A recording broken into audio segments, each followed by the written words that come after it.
Halo adik-adik, bertemu lagi dengan kakak. Pada video belajar kali ini kita akan belajar tentang pesawat sederhana.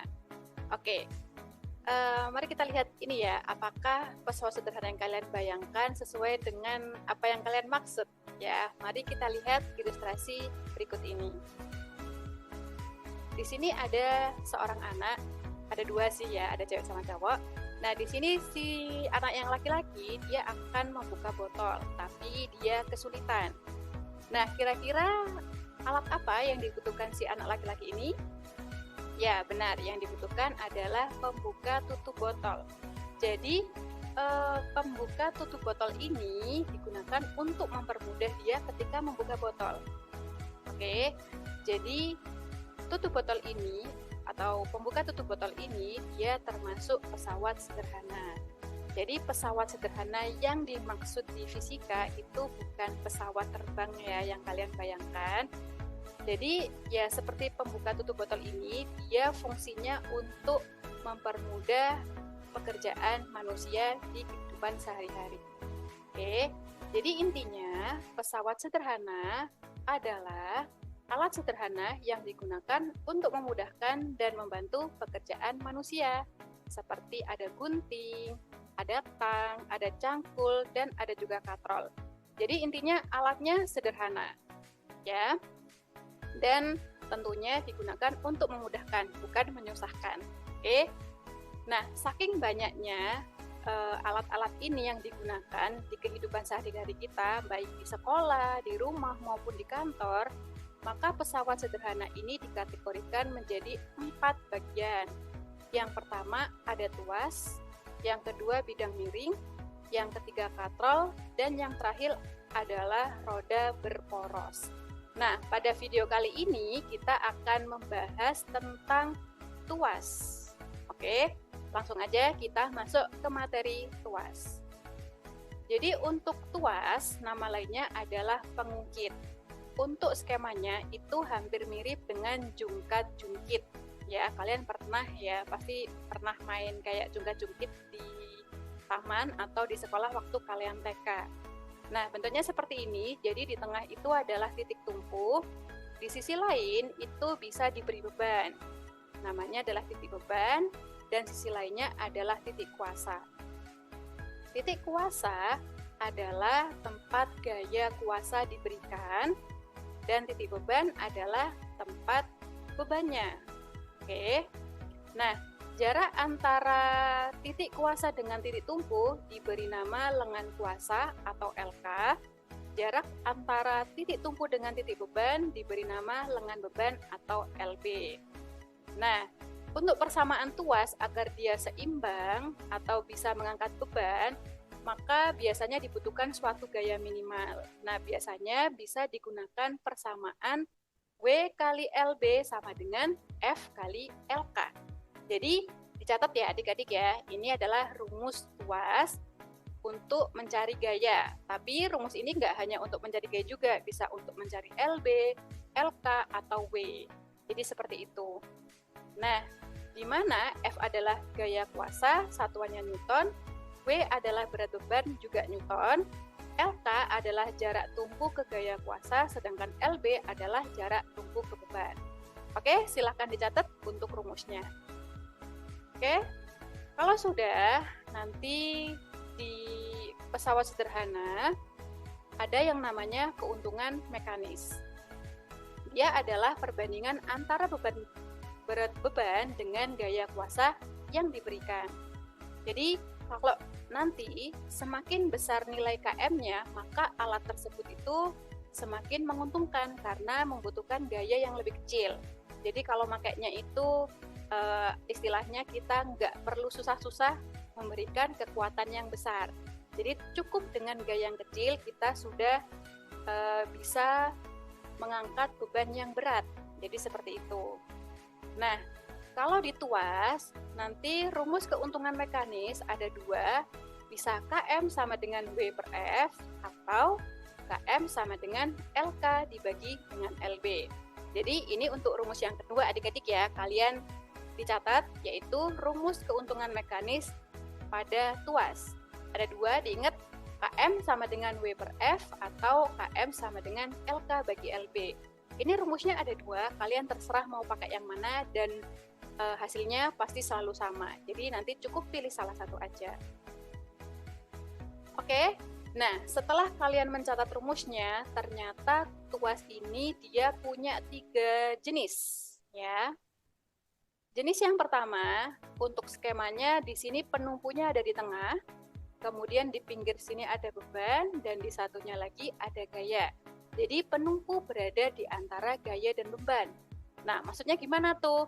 Contohnya nih, kakak punya gunting, ya. Gunting ini biasanya kan digunakan untuk menggunting kertas ya. Nah, jadi kertas yang digunting itu adalah bebannya. Oke. Kemudian tangan kita pasti dimasukkan ke lubang guntingnya di sini. Nah, tangan kita ini kan memberikan suatu gerakan dorongan ya. Dia memberikan suatu gaya dan di tengah sini adalah titik tumpunya. Jadi, tumpunya di antara gaya dan beban. Ya, maka gunting termasuk tuas jenis pertama.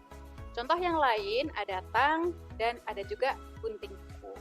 Jadi seperti itu. Nanti kalian boleh cari lagi tuh alat-alat apa saja yang termasuk tuas jenis pertama.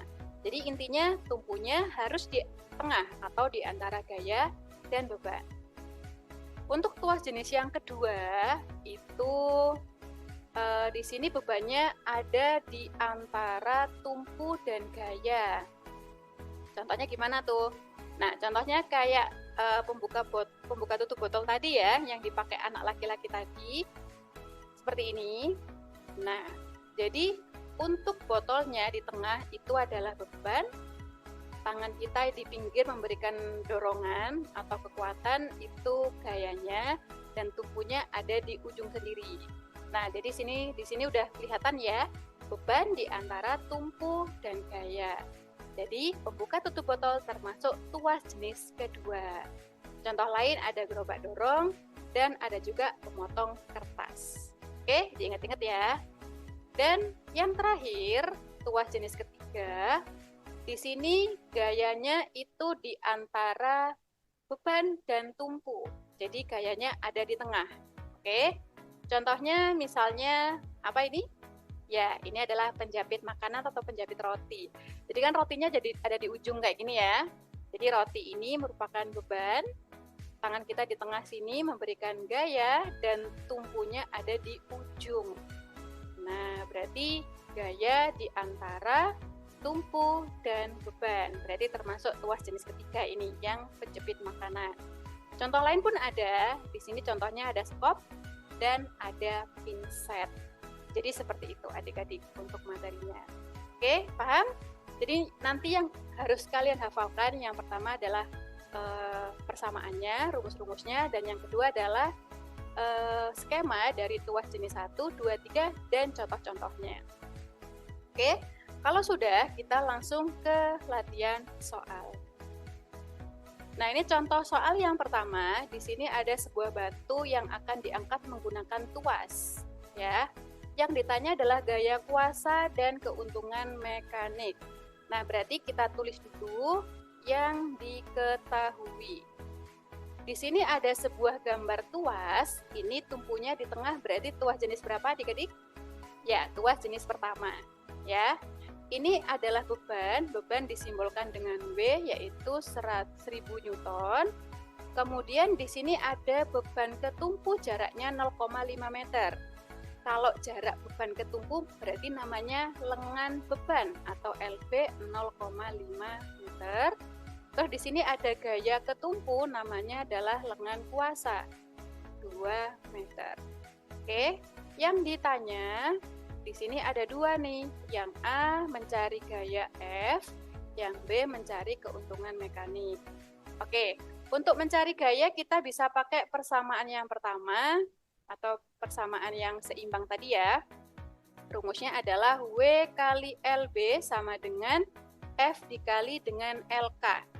Nah, ini kalau sudah langsung dimasukkan aja angkanya. Jadi W-nya di sini 1000, LB-nya 0,5 sama dengan F dikali LK-nya 2. Nah, kalau seperti ini nanti kita hitung menggunakan aljabar ya, kayak di matematika seperti biasa. Jadi ini kalikan dulu, 1000 dikali 0,5 itu adalah 500 sama dengan F dikali 2. Kalau mencari F berarti 2-nya pindah ke sisi lain. Jadi dikali, kalau pindah ruas jadi bagi ya. 500 dibagi 2. Jadi hasil F-nya adalah 250 Newton.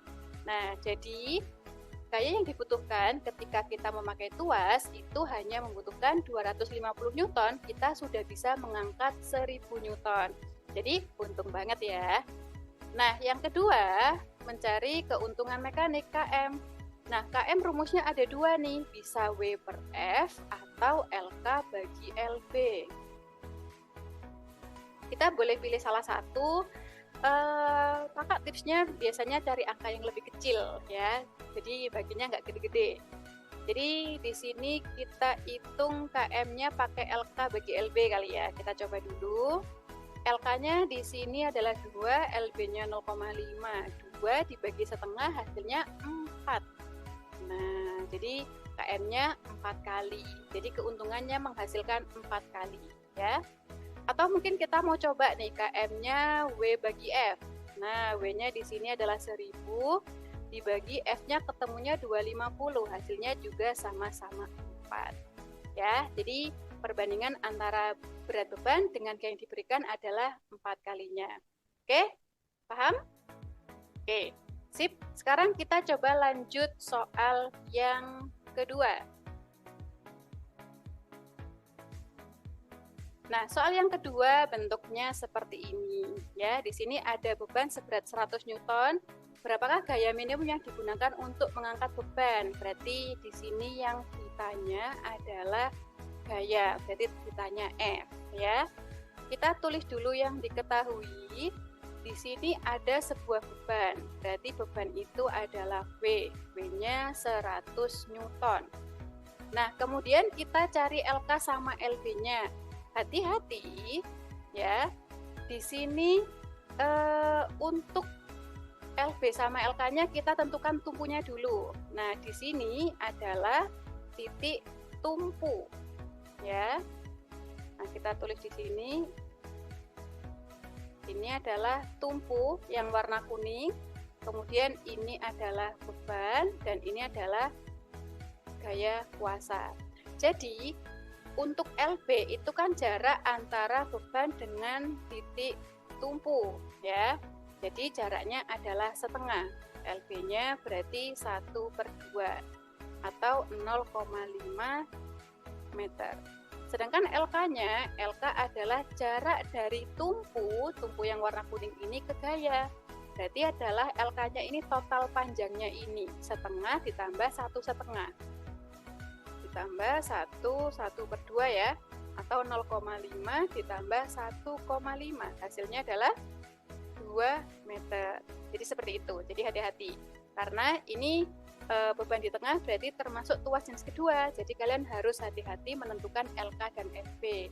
Jadi ingat, LB itu jarak dari tumpu ke beban, kalau LK jarak dari tumpu ke gaya. Oke?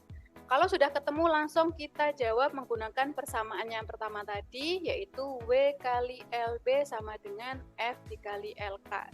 Kita masukkan W-nya 100, LB-nya 0,5, F dikali dengan 2. Kita kali 100 kali 0,5, 50 sama dengan F dikali 2. Berarti F-nya ketemunya 50 bagi 2. Hasilnya adalah 25 Newton. Jadi seperti itu. Oke, paham ya? Jadi harus hati-hati. Untuk mengerjakan soal, kalian lihat tuasnya itu termasuk jenis keberapa? Ke-1, ke-2, atau ke-3. Nah, karena itu untuk menentukan berapa jarak LB dan berapa jarak LK. Oke, sip. Jadi nanti diingat-ingat untuk persamaannya. Kalau nggak ada lagi, berarti ini videonya sampai sini dulu. Kalau kalian masih bingung dan ingin mencatat rumusnya lagi, kalian bisa play video ini lagi ya. Oke, sampai sini dulu videonya. Kita akan lanjutkan ke materi-materi selanjutnya. Terima kasih. Bye-bye.